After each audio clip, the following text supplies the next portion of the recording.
এক জেলে নদী থেকে মাছ ধরে বাজারে বিক্রি করত।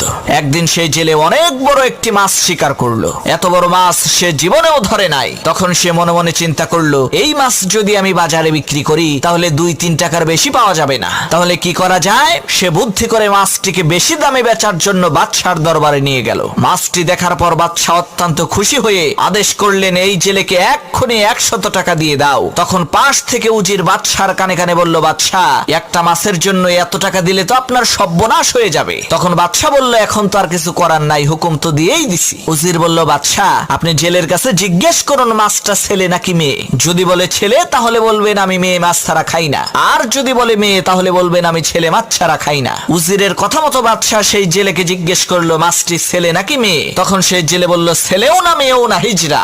এক জেলে নদী থেকে মাছ ধরে বাজারে বিক্রি করত।